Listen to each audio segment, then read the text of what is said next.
অনির্দিষ্টকালের জন্য স্ট্রাইক ঘোষণা করেছে টিএসইসিএল এর কন্ট্রাক্টর অ্যাসোসিয়েশনের পক্ষ থেকে।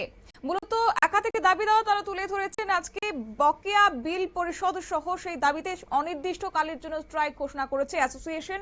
সংগঠনের এই যে সিদ্ধান্ত নেওয়া হয়েছে, এতে করে রাজ্যের গ্রাহকদের পরিষেবা অনেকটাই বিঘ্নিত হতে পারে কিংবা প্রভাব পড়তে পারে বলে একটা আশঙ্কা এখন থেকে করা হচ্ছে। তার পাশাপাশি সংগঠনের নেতৃত্বরা জানিয়েছেন যে দীর্ঘ 2 বছর ধরে তাদের বিল আটকে রয়েছে। তার পাশাপাশি বেশ কিছু ক্ষেত্রে তাদের বিমাতৃসুলভ আচরণের শিকার হতে হয়। এমডির মর্জি মাফিক কাজ চলছে, এতে করে গ্রাহকদের উপর একটা প্রভাব পড়ছে। তাই এই বিষয়ে কোনোভাবেই তারা মানতে নারাজ, তাই স্ট্রাইক ঘোষণা করেছে। কি উঠে আসে সংগঠনের পক্ষ থেকে, শুনুন। পক্ষ থেকে আমরা আজকে এইখানে একটা জরুরি সভা ডাক দিছি।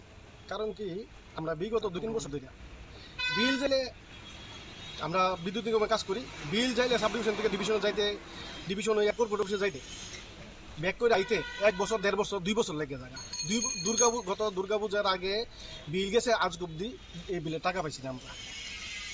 এবারকা 40টা 50টা ফাইল আর এই জায়গাতে টেবিলে মুভমেন্ট হয়, গিয়া দেখা যায় 45 নম্বর টেবিল থেকে বিলটা আবার ডিভিশনে ঘুরে আয় পড়ে, আবার এই টেবিলটা যাইতে আবার 1 বছর লেগে যায়। এবারকা এই সমস্যাটি সমাধান করার আগে এমডি স্যারের আমরা 10টা চিঠি দিছি। উনি আমরা লগে দেখা করেন। কিছুদিন আগে আমরা স্ট্রাইক ডাক দিয়েছি, জিএম ডেকে নিছে, জিএমএম এর মিনিস্টার স্যারের কইছে, জিএম এর দায়িত্ব দিয়েছে। এই কারণে আমরা মিনিস্টার স্যারের সম্মানে বা জিএম স্যার ডেকে নিছে, তো ওনার সম্মানে আমরা স্ট্রাইকটা উইথড্র করেছি। ওই দিন তারা কথা দিছে যে আমরা যত পেন্ডিং বিল আছে সব ত্রিপুরার যে সমস্ত কন্ট্রাক্টরের নাম নিছে বিলটি দিয়ে দিব, কিন্তু আজ অব্দি কোনো বিল রিলিজ করছে না। এবারকার যদি বিল রিলিজ করে, দেখা যায় আজকে বিল দিলে 6 মাস পরে তারা ফান্ড রিলিজ করে, আর ফাইলা এবারে ডিভিশনে দিবে, আমরা টাকা পাই না। ইভেন কি আমরা যদি কেউ বাবা মারা গেছে, কেউ অসুস্থ হয়েছে, আমরা 20 লাখ, 30 লাখ, 50 লাখ টাকা পেমেন্ট পাই, কিন্তু গিয়ে বেগালতা করেছে, স্যার আমরা চিকিৎসা বাবদ আমরা 2 লাখ টাকা দেন না, তারা কোনো টাকা দিতে রাজি না। এমডি স্যার সৈরাসের ভাবে দপ্তর চলাইতেছে। কিছু তাদের নিজস্ব পকেটের কন্ট্রাক্টররা পেমেন্ট করে, আর বাকিটার পেমেন্ট বিভিন্ন ইস্যুতে নোট দিয়ে ঘোরা। ডিজিএমরা ইনডাইরেক্ট অর্ডার দিয়ে রাখছে যাতে ওয়ার্ক অর্ডার শিডিউল না দেয়।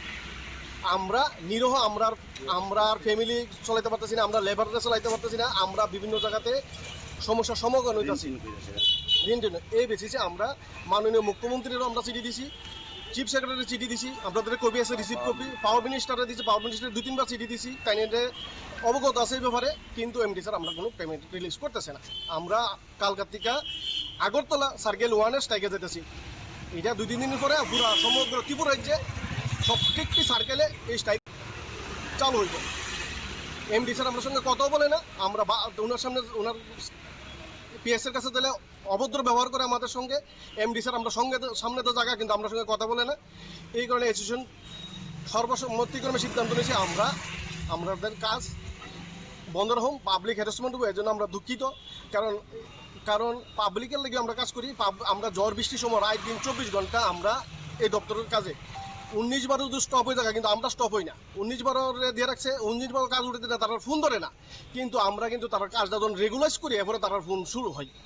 এই ব্যবসায় ডিপার্টমেন্টের থেকে সবাইকে, আমরা ডিপার্টমেন্টের কাছের লোক, আমরা ডিপার্টমেন্টের বন্ধু, কিন্তু আমরা লোকে বন্ধুত্বসুলভ আচরণ তারা করতেছে না। এই কারণে সিদ্ধান্ত নিছে আমরা কালকে থেকে স্ট্রাইকে যাবো।